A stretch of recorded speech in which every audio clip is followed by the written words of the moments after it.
Pavel, tap fyrir Finnlandi hérna í dag í leik sem við vorum inn í. Hvernig svona tilfinningin eftir þetta leik?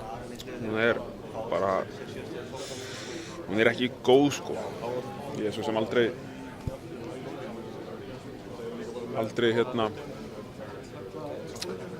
verið eitthvað þekktur fyrir að vera að drepast úr í ákvæði svona yfir höfuð.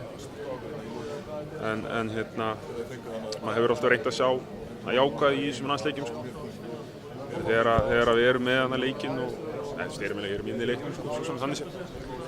Og náum ekki að vinna síðasta leikinn og eflaust, síðasta tækifæri fyrir marga í þessu liði að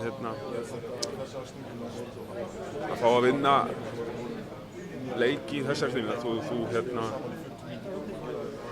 Við náum ekki, þú nærð ekki sem leikmaður að endurgera þessa tilfinningu sem hún fær til að spila með landsliðinu á stórmóti og þessi kaflar sem við áttum í leiknum það sem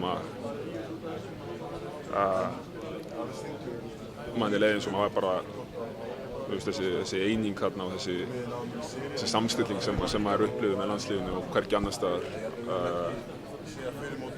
að ná ekki að vinna einn leik á stórmótinu og við fengið sumir 2 tækifæri og það svíður en frábær leikur, engu að síður. Hvað finnst þér gerast hjá ykkur í fjórða leikluta þegar að svona boltinn og leikurinn svona slippar svolítið úr höndunum á ykkur? Já, þú veist. Já, ég meina það. Fyrst og fremst alltaf missum við Jón út af, missum Hlyn út af, missum Hauk út af sko. Það eru svona kannski mennirnir sem kannski taka oft mikla ábyrgð í sérstaklega sóknarlega undir lok leikja og náttúrulega stórskapið líka varnarlega. Þannig að vantaði kannski svona bara aðeins meiri púður í sóknarleikin í lokin sko og þetta kannski var dálítið mikið á herðum til dæmis Martins og svona gerum okkar besta en það var svona ég hugsa að það hefði verið vandamáli að það vantaði bara smá meiri hæfileika í sókninu í lokin til þess að bara taka boltan og skora eins og þeir gerðu. Þegar við eigum eftir að horfa tilbaka á þetta mót í heild sinni, heldur að það verði með stolti eingöngu eða verður einhver vonbrigði blandir inn í? Ég veit það ekki, ég held að hver og einn bara upplifi það fyrir sjálfan sig sko. Bæði við sem lið, sem einstaklingar, þið fjölmiðlar, þú veist, allt fólki heima áhorfendur skilur að allir með sína upplifin af þessu sko. Ég meina hvernig ætlar að dæma þetta? Ætlar að dæma þetta eftir úrslitum? Já, það var ekki gott. Ætlar að dæma þetta eftir frammistöðu, bæði gott og slæmt sko. Ætlar að dæma þetta eftir einhverju efforti. Það var næstum mestmegnis sko. En vissulega kannski aðalmáli í þessu að ef við ætlum að taka þetta næsta skrefa þá þurfum við kannski bara að byrja að vera harðari við sjálf okkur að vera ekki sáttir með þetta og vera bara óánægðir með þetta en svo sem maður það svo sem ekkert eitthvað þannig sé en ég held að það sé kannski bara hollt ef að menn yrði það í eitthvað smá tíma og kannski kemur eitthvað gott út af því.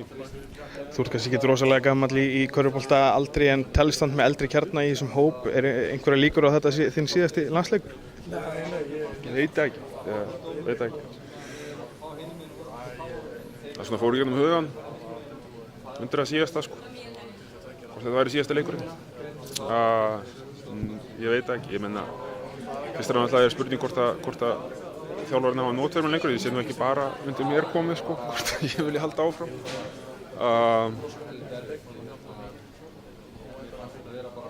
Ég veit ekki, ég meina ég elska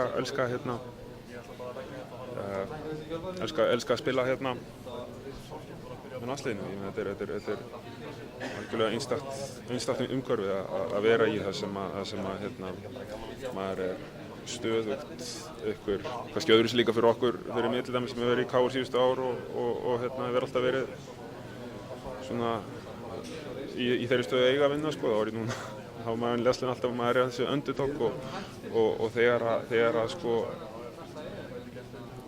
þegar þú ert litli kallinn og ert hluti af einhverri heild sem er að púsla sér saman og þú upplifir eitthvað sem ég upplifa oft í þessum leik til dæmis, þar sem að það voru bara allir saman á eitt